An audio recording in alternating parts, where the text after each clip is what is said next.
Rule number one, always let people know ahead of time you're going to ask them for a gift. Several years ago, I got a phone call from one of the kids that I got to lead to faith in Christ. And he called me and he said, Brad, I heard you just had a new baby. I said, yeah. And he said, oh, that's awesome. Boy or girl? I said, girl, it's my second. I have a daughter. To meet her, I'm going to be in town. Can I come by?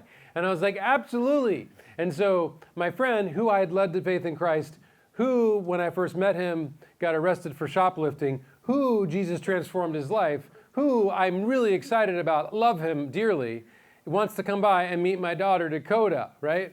And so he comes over Sunday afternoon. I have the baby. It's kind of like the Lion King. I'm holding the baby out there. He walks right in, walks right by the baby, our baby daughter, Dakota, and says, Brad, I'm happy to come over to talk to you about making a gift to help me in seminary. Oh my gosh, you just bait and switched me, right? I love you. I want you to go to seminary. I'm excited about you, but you just told me you wanted to meet my daughter and you could care less, right? I'd actually suggest that many people or most people in fundraising have done the exact same thing, but on a smaller scale. And so you heard Vince say this earlier, that when you're going to talk to people about money, making a gift, you want to say to them, I'm looking forward to seeing you. Can we get together next week to talk about your gift to fill in the blank your ministry? And the same is true if you're not going to talk to them about money and you're just going to spend time with them. You take money off the table and you say, I'd love to get together next week for lunch. I don't want to talk to you about giving any more money. You're already an amazing donor. I just want to give you an update, right? So take money off the table, put money on the table. That's the first rule. Second rule comes to the idea of leaving money on the table. We always want to ask people something they can say yes to. Not to challenge them to make a big gift, but the idea of saying yes to a potential gift, which sometimes means asking them for less. A few years ago, one of my friends got the chance to ask Tim Tebow for a gift. She was going to get one meeting with Tim Tebow. She said, I'm about 70% of my budget. She was a missionary. She said, Tim will make a great donor. I only need to raise another $30,000. He gives away a lot. And I said, so you're going to meet him the first night. You're going to tell him all about you. He's going to hear you. And then you're going to ask him for 30 grand. She goes, yep, that's my plan. I said, well, why don't you ask him for something he can say, he'll say yes to? She said, like what? I was like, like scholarshiping one student to go to a weekend camp to hear about Jesus. She's like, that's only $150. I'm like, I know, but let me script it for you. You ask him $30,000, he's going to send you to the foundation. He's going to send you to the Tim Tebow Foundation website and ask you to fill out a form. And I can tell you how that's going to go, right? You ask him for $150 to sponsor one student, he's going to say yes on the spot. And what will you have? She looked at me and said, I don't know what I'll have, $150? And I said, no, you'll have a relationship with Tim Tebow because he's now made his first gift and you'll be able to inform him on the life that was transformed through his $150, which eventually will lead you to the $30,000 gift. She said, oh, okay. So she did get the gift, by the way. But there's 4 steps to the ask that I would love for you to learn, right? And every donor on your list, every potential partner with your ministry, you could say to them, where are we on this journey? And the fun thing is when you get done with year 1, you go back to the first stage, right? And so what I mean by that is that we have a casual conversation. It turns into a tour. We share the case. We do the ask. Repeat, right? What is a casual conversation? I'm going to skip this a little bit. What's a casual conversation? Well, a casual conversation is effectively where we're engaging a person to talk to them about them and learning about them. Now, for many of the people on your list, unless you're a brand new major gift officer or a brand new executive director, you already have been having a casual conversation with them over a long period of time.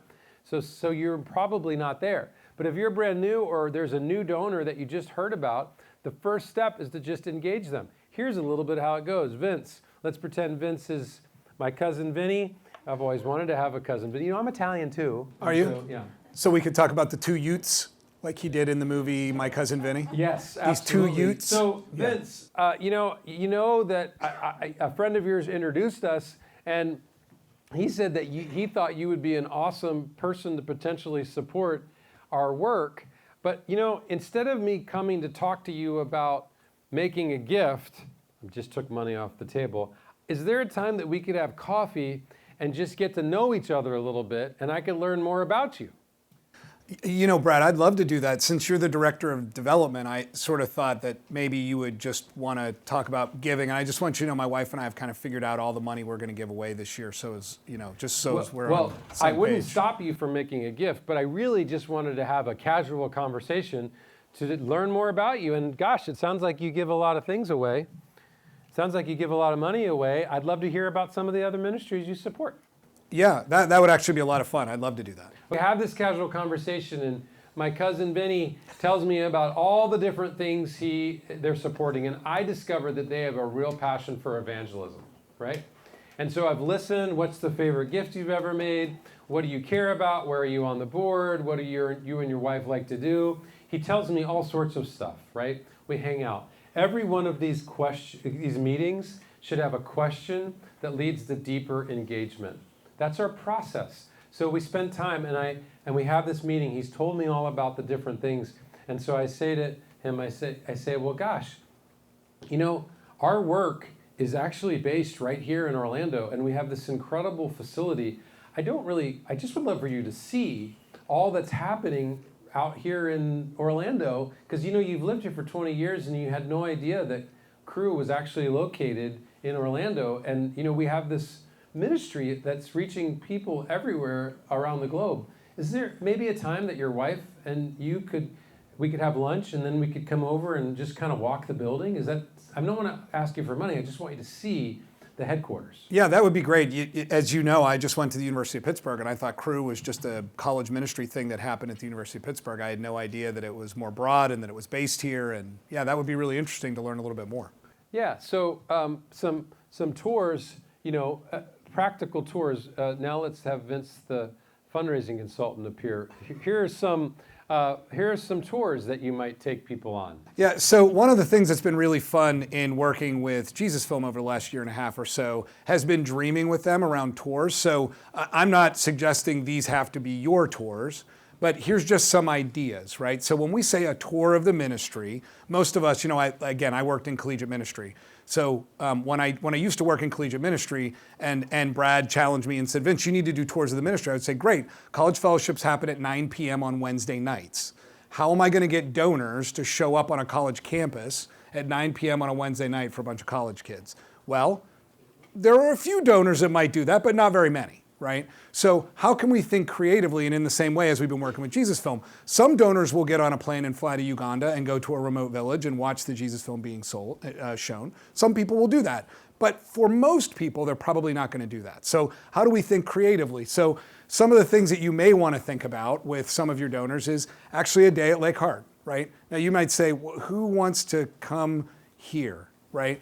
I even said to you when I first got here, and I really meant it, the kingdom movement of Cru and Wycliffe, right, are like few, if there's any others in the history of the New Testament. Like I don't know very many, right? So actually having them to have the opportunity to come here and visit and connect and see the kind of bigger picture of Cru ministry is hugely important, and not being afraid to introduce them. If I'm an AIA person, to introduce them to Cru Collegiate, or if I'm a Jesus Film person, to introduce them to Josh McDowell Ministries or whatever it might be, so they get a more global perspective of, oh, this is what you all do, and this is what it means.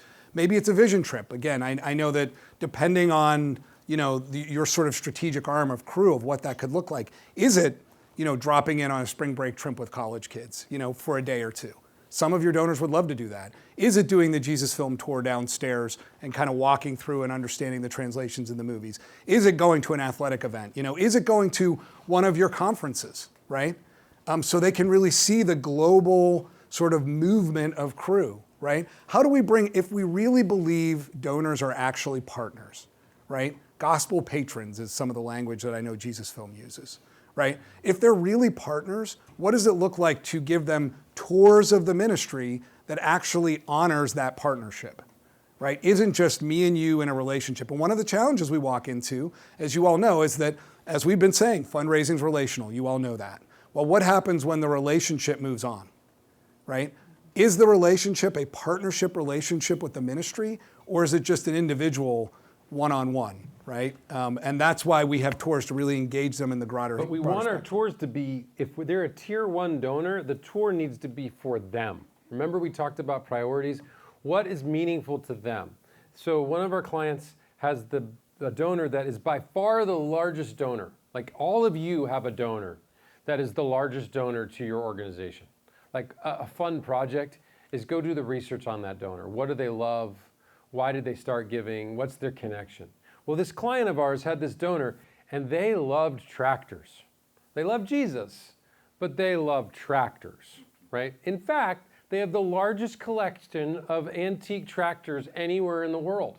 They have barns filled with tractors. I think there's some scripture about barns, but that's not what I'm saying.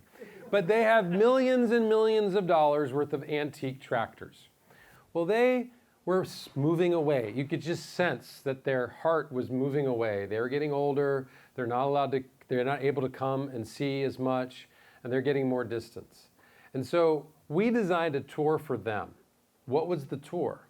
The tour was, this is an inner city ministry. The tour is to take kids from the inner city to come visit the tractors.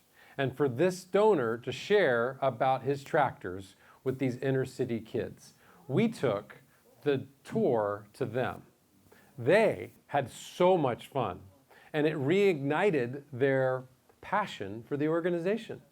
You can't do that with every donor, but when you have a tier 1 donor, that's the kind of thing you should be doing. Did they know everything about the organization? Yes. Could they have said the mission statement? Yes, but their heart hadn't been cultivated by the impact that the organization was having. So this tour, as a significant step, is super important, and we need to be designing that for our partners every single year so that they can engage around the work and the accomplishments that you're having. Now, at some point during the tour, we obviously have a question that leads to further engagement, and the question is something like this. You know, we're in a new year and we have a document we put together that sort of explains some of our goals and what we're trying to accomplish this year and even what it's going to cost. Long before I ever want you to make another gift, I'd love for you to see what we're trying to accomplish this year. Is there a time we could sit down and talk about that? Is it in person? That would be best. Is it on Zoom? That works too. Is it over the phone? Maybe, right? Well, if I'm a gift officer and my donor lives really far away and I can't go see them 4 times, then maybe I do a couple of these in person, but maybe I set up a Zoom call, send them the case statement ahead of time in the mail, and then ask them to open it when we're together, and then I walk them through it. As we're presenting the case, it's really important that we show them all the elements of the case statement. I love this. I love getting to the budget page and stopping and saying, do you have any questions? Because if they don't get it, if they don't get there, don't move to the ask, don't move to the gift plan until you answer their questions about, and that budget is the perfect place to stop. First kid I ever led to faith in Christ, his name is Jeremiah Brown. I was scared to death to talk to him and really take him through the process of committing his life to Christ, the A, B's, and C's, but I was convinced I was going to get it all backwards. And finally, I built up the courage to say to Jeremiah Brown, well, Jeremiah, I've been talking to you about Jesus, and, are you at a place where you would like to accept Jesus into your heart? And he said, well, not yet. I still have a really big question. And I'm like 18 years old, and I'm like, oh my gosh, she's going to ask me something about people in India or something I just don't feel good about answering, right? I hadn't been through EE training yet, by the way. But I was doing my best. And so Jeremiah Brown said, I have a big question. And I said, what's the question? He said, well, I hear you talking about Jesus, and I hear you talking about Christ. Is it one person or 2 people? And I was like, oh no, it's Jesus Christ. It's the same person. He's like, well, then I'm ready to accept Jesus Christ, right? And I got to leave Jeremiah Brown to faith in Christ. And I would say that's the same for sharing the case. If we don't answer their questions before they move to the ask, we're really not going to ever be able to engage their hearts. And so sometimes when you say, do you have any questions, and they ask really good questions, you never flip the page, you never show them the gift plan, because they're asking fundamentally important questions that you need to pause and answer. So sometimes 4 steps to the ask, 4 stages, takes more than 4 meetings. But sometimes you're so close to them, you skip the casual conversation, and even though they're your board chair, You figure out a way to have them engage meaningfully with your ministry. And when I say them, I mean the husband and the wife. There might be the wife who's really involved and she's really engaged, but the husband is not present. And so before you ask them to make an investment in your organization, at least we need to invite the couple on some sort of a meaningful tour. I had this client of ours that said, well, it was a board, and the board was sort of suggesting, why is it taking so long? And I said, and basically the board member said, why is it taking so long for the executive director to ask me for a gift? I'm on the board. I'm ready. And I looked at him and I said, well, don't you and your wife make giving decisions together? And he's like, of course. And I was like, well, when was the last time your wife was engaged and fully understood the organization? He looked at me and he says, touche, I guess I'm not ready, right? And so we really have to honor the process, but eventually we get to an ask where we do begin to, and that's a separate meeting typically. Like we show them the gift plan. We're going to show a gift plan in a second.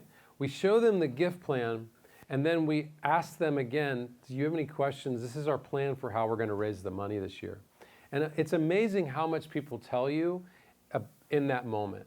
It's what they tell you with their eyes. It's what they tell you with their words.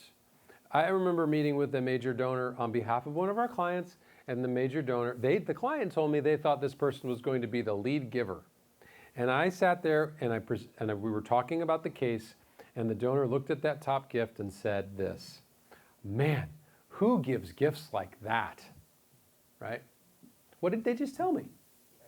They're not that donor, right? And that was free information. And if you go back to that first principle, we ask people for something we know they're going to say yes to. Presenting the case in a separate meeting from the ask allows you to understand their hearts, right? I've had other donors who say, I'm not there yet, but I am praying that God lets me get there, right? What are they telling me? They're saying they're a giver, and they're telling me that they're not the top. They're probably somewhere in the middle, right? So this sharing the case gives us all the information so that we get done with the meeting. We say, well, I promised I'm not going to ask you for a gift today, but can I follow up with you in a couple weeks and talk to you about you and your wife or you and your husband making a gift? Sometimes they say, I don't need 2 weeks. Ask me now, right? Well, maybe push back once, right? Maybe say, no, I really want you to pray about this. This is a big deal. And so would it be all right if we follow up in 2 weeks? And if they say a second time, no, ask me now. You need to be prepared to ask them now. So you've thought that through at the meeting, right? We're prepared for the meeting, and we go into the ask. And so, but hopefully this is a separate meeting, and then we now have our 4 stages. So you all have lots of donors that you're thinking about, and like an assignment you might give yourself as a takeaway is to ask yourself, where are the people on my caseload, or where are the people that I'm stewarding on behalf of my organization in this? And like, are they at stage 2? Are they at stage 3? Do I really need to do the ask? If you think you can do all of these in one meeting, you can, but you're not engaging people's hearts around your ministry at the level you should be. And so thus the 4 stages to an ask. Before I do the ask, we're going to do a little asking in a second. But before I do, I wanted to see if anybody has any questions about these 4 significantly different steps, stages. Anything that comes to mind. More stories from the front row. But here's the thing. There's going to be lots of questions like those. And if you have a tier 1 donor and you really think that sharing this facility is going to be very motivating to them, then you should budget a day of your time to answer those questions, to become an expert, because it's worth it, right? And that's what we need to, it's this idea of that we need to do a lot quickly because there's 100 donors on our list. No, there's probably 20 people you're stewarding that if they got fully behind your work, they would triple your fundraising goal. And so it's okay to budget a day to learn how to give a really great tour, or to go visit a site somewhere that we want to show, or to interview 3 different staff workers to figure out which is the right one to share their story via Zoom. Like, it's okay to spend the time. So I don't know the answer. Somebody can, but the real answer is it's okay to justify the time to figure it out. Like, that's what we need to be doing. So, well, another question right here. Do you think that you can give a really effective tour, essentially in absentia, Absolutely. I think you can do an amazing job. Like in this world of Zoom, everybody's grandparents know how to use Zoom. And you can share a video via Zoom that's very meaningful. A gift officer that works with my wife and I shared, we'd made a significant gift and they were thanking us, and they shared a video of a student's life and giving their testimony. And it was a testimony from a place that we had supported. And it was a video they had recorded for my wife and I, right? And it was their story. And they set up the appointment. They said, we want to just share. It was a tour. I know they'd been through our training. I know what they were doing, but it was so intentional, right? And it was a Zoom call. And he's like, well, I got this video I recorded for you. Can we watch it together? And then we watched it. I was crying. My wife was crying. We're just sitting in my office. It's kind of awkward. But the point is, you can do it. Like, you can come up with something creative using technology. 1,000% sure. So what I want to do is, this is a case for RUF Collegiate Ministry. Right. And so what we thought might be helpful for you all to see is, remember, we had those 10 elements that we had talked about, was to actually see it for those of you, especially those of you that maybe don't use a case regularly, to really get a picture of what a case could look like if you used it. So Vince is going to do this in about 5 minutes, and then I'm going to take him through the gift plan with the 3 ways to ask for a gift. So I can even be quicker than that. Can I go over here and just so I Yep. can flip? Okay. And the one thing that I will say as I'm getting ready to do this is what Brad said to you all earlier about being disciplined in the process. I know the frustration that many of you are feeling is, but if we just ask them now, they'll give, right? And you know what's, that's true. They will. But having the discipline to go through the process, they'll give their most generous gift, and they'll feel like what they are, which is a partner. And that's why we want to encourage you to do it, to really honor them and catalyze their generosity. Okay. So remember, we had talked about theme, right? Bright Hope for Tomorrow. For those of you that are used to RUF, Ministry of the PCA, right? People know hymns in the PCA, so we're connecting with their heart, right? Bright Hope for Tomorrow, great is thy faithfulness, right? So, right, there you go. See, connect the dots. I would sing it for you, but then you'd run out of the room. So, but that's The their... funny thing is that would not connect with the students they're serving. Correct. It connects to the donors who are funding. Do you see that? and- Who's the theme targeted towards? And that's actually a really good point. When people think about themes, sometimes they think about their target audience of the ministry. It's actually to their donors, right? Their partners. So who would that connect with? So here's the opening, right? There's a picture of, right, college ministry. So you got students with a staff person praying together. You've got a letter from their executive director, what they call a national coordinator, saying like, this is the future, this is why we're doing this. RUF's been around for 50 years, so we're helping them with a 50-year capital campaign. And that's what he's articulating, right? Their mission up there in the corner, right?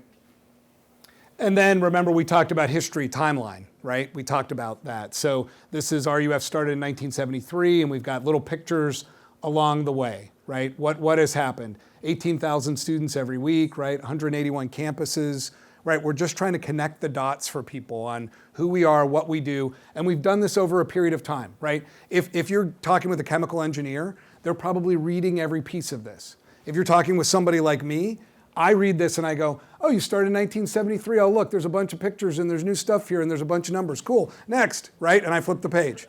Remember, we talked about vertical and horizontal. I remember when I used to wear black and white clothes. That's right. Yeah, look at that. That's kind of fun, right? So, and maybe you pick up something. And you keep moving, right? And so, remember, we talked about need, right? We talked about need. It's not a financial need, but it's a need of like what's going on college campuses, right? So we've got some data here, right? 36% of Gen Z students are Christians. 48% said they have no religious affiliation. Right? There's a need. We're communicating without saying, there is a need for collegiate ministry. We're saying that, right? And then we have some really important anecdotal stories here of campus ministers and students saying, this is what we see, this is our experience every day on a college campus. So again, I'm hoping you can translate this into your context as well.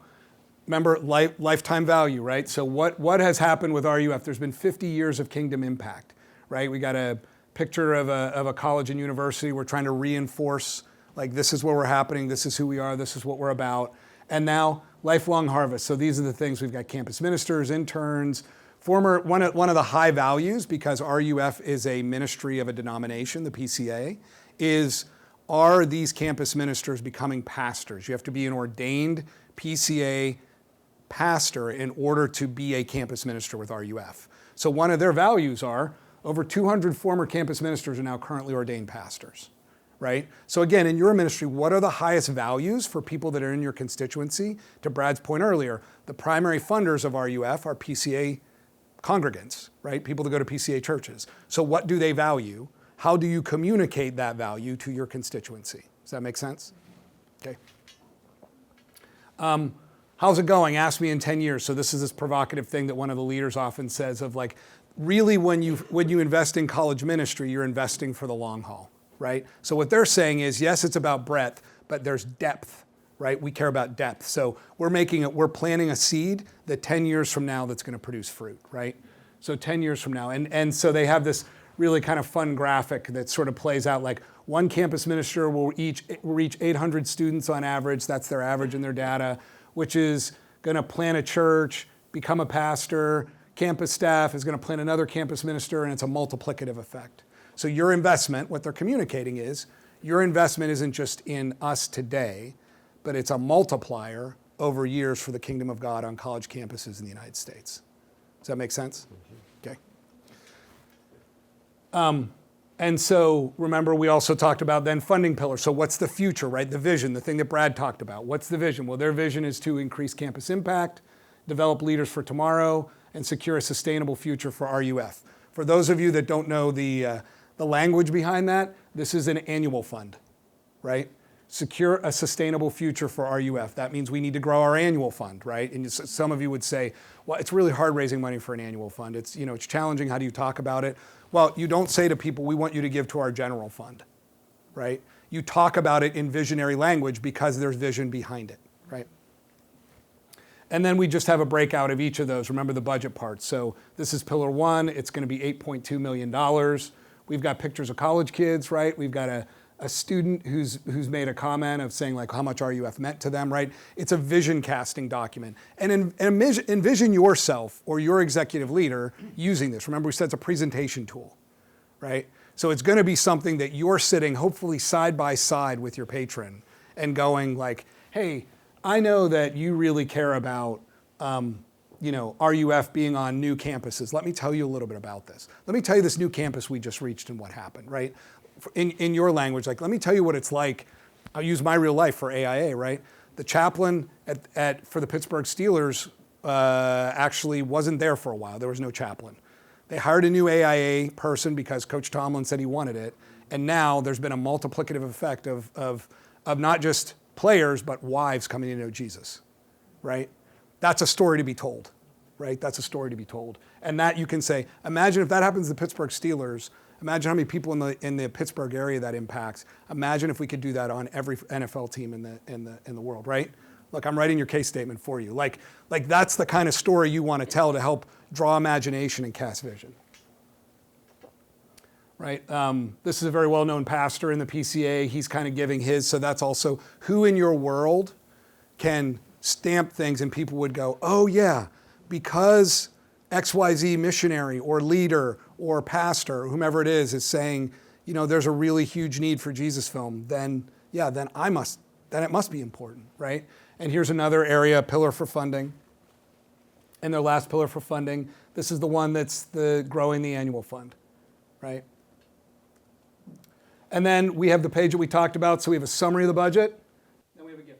So at this point, I'll pick up and I'll say, so here's the budget. And if I was presenting the case to, again, Vince, I would say, Vince, do you have any questions? And then, we pause and we answer.